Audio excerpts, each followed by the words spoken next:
اس بات کو ٹھان لو تم میوات والو کہ ہمارے میواتوں کے بے نمازی نہیں رہے گا. ایک تاجر بیٹا سوچتا رہتا ہے دکان پہ، یہ گاہک بھی میرے یہاں آ جاتا، یہ گاہک بھی یہاں آ جاتا، یہ والا گاہک بھی آ جاتا، ہاں یہ سامنے سے گزر گیا ہے، یہ میری دکان میں کیوں نہیں آیا؟ اجی بھائی صاحب آ جاؤ، ہاتھ پکڑ پکڑ کے کھینچ کھینچ کے لاوے دکان میں. تم جا کے دیکھو مین روڈ پر ان کے ہوٹلوں کے ایجنٹ کھڑے ہوئے ہوں گے سڑک پر اپنی جان خطرے میں، ہائی وے پر گاڑی چل رہی ہے، وہاں کھڑے ہو کے ہاتھ دیتے ہیں 20 روپے کھڑے ہو کے یہ ہوٹل لے کھانا کھاتے جاؤ. شراب کے اڈے لگے ہوئے ہیں، ان کے ایجنٹ کھڑے ہوئے ہیں سڑکوں پر شراب کی دعوت دے رہے ہیں. یہ کام مسلمان کر رہا ہے، یہ کام مسلمان کر رہا ہے. میں تم سے بہت کام کی بات کر رہا ہوں. اس لیے میرے دوستوں دوسروں کو نماز پر آمادہ کرو، خود اپنی ذات سے نماز میں کمال پیدا کرو. جو نماز قبول نہیں ہوتی وہ نماز قبول نہیں ہوتی جو جلدی جلدی پڑھی جاتی ہے. ہمارے جلسوں میں نمازیں ہوتی ہیں نماز سکھلانے کے لیے. اپنی مسجدوں میں ایسے اطمینان سے نماز پڑھا کرو. اگر رکوع سجدہ قوما قاعدہ جلسہ اطمینان سے نہیں ہو رہا تو یہ نماز منہ دے کے ماری جائے گی گندے کپڑے کی شکل میں. جو نماز کامل نہیں ہوتی وہ نماز نمازی کے لیے بد دعا کرتی ہے.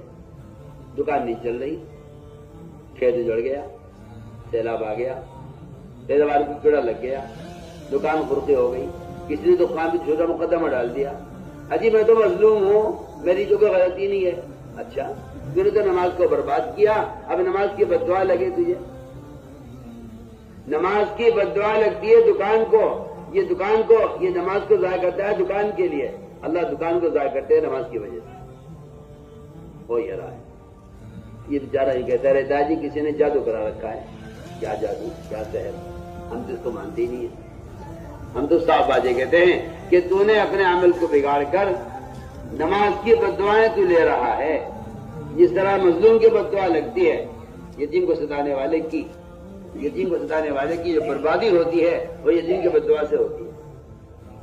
اور فرمایا اسی طرح نماز مظلوم ہو جاتی ہے اور نماز کو یہ بگاڑتا ہے دکان کے لیے. نماز بد دعا کرتی ہے، اے اللہ تو اس کی دکان کو برباد کر دے. اس نے کارخانے کی نماز ضائع کیا، اس کے کارخانے کو برباد کر دے.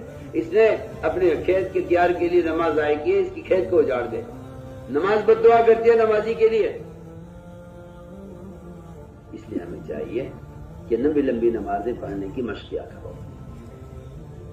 جس کے نماز میں کمال ہوگا دین میں کمال ہوگا. حدیث میں آیا من اقام فقد اقام الدین. جو نماز کو درست کرے گا دین کو درست کرے گا. جو نماز کو قائم کرے گا وہ دین کو قائم کرے گا. اپنے گناہوں کے اثرات نماز میں تلاش کیا کرو. مجھ سے کون سا گناہ ہوا؟ یہ جو گناہ ہوا ہے نماز میں غلطی ہوئی ہے مجھ سے، کوئی نام میں سستی ہو رہی ہے. جو نماز چھوڑ دیتا ہے اس کا اسلام میں حصہ ختم ہو جاتا ہے. جو نماز چھوڑ دے اس کے اسلام میں کوئی حصہ نہیں ہے. بتائیے تو صحیح، جس کے اسلام میں کوئی حصہ نہیں وہ اللہ سے کیا لے لے گا؟ دعائیں مانگتا رہے، لوگوں کو سے دعائیں کراتا رہے. جس آدمی کا کمپنی میں کوئی حصہ نہیں ہے کیا کمپنی سے کچھ ملے گا؟ کوئی شیئر نہیں، اس کا کوئی حصہ نہیں کمپنی میں. کیا ملے گا اسے کمپنی سے؟ کچھ. یہ کمپنی سے ملے گا جس کا کمپنی میں حصہ ہے. اس کا اسلام میں تو کوئی حصہ ہے نہیں. تو بزرگ دعا کر دے، وہ اللہ والا دعا کر دے، کوئی مجھے نقص بنا دے، کوئی مجھے تعویذ دے دے، اس پر پڑے رہتے ہیں، لگے رہتے ہیں. وہاں تو پتہ کٹ چکا ہے نماز چھوڑنے کی وجہ سے مسلمان ہی نہیں ہوا. جو نماز چھوڑ دے، جو آدمی نماز چھوڑ دے وہ مسلمان ہی نہیں رہا. تو پھر آپ بتائیے تو صحیح، پھر آپ اللہ سے کیا لے لیں گے آپ؟ اس لیے میں نے عرض کیا کہ پورا مجمع اس کا فیصلہ کرے. شرم آتی مسلمان سے کہتے مہربانی چھوڑیں گے. نماز پڑھنے کو حکم تو کافر کو دیا جاتا تھا اللہ کے رسول کے زمانے میں. پڑھیا جگہ جگہ آپ کو ملے گا. کفار یہ کہتے تھے کہ محمد صلی اللہ علیہ وسلم ہمیں نماز کا حکم دیتے ہیں. ابو سفیان نے کہا تھا بادشاہ سے کان یامرون بالصلاۃ، کہ آپ ہمیں نماز کا حکم دیتے ہیں. مسلمان سے کیا نماز پڑھیں گے؟ مسلمان نماز چھوڑ دیں. وہاں تو کافر نماز پڑھ لیا کرتا تھا. واسع بن اسقر رضی اللہ تعالیٰ عنہ نے اسلام کی بھول میں پہلے نماز پڑھی ہے مسلمان کے ساتھ. نماز کے ساتھ اس لیے میں نے عرض کیا کہ ابھی نمازوں میں کمال پیدا کرو.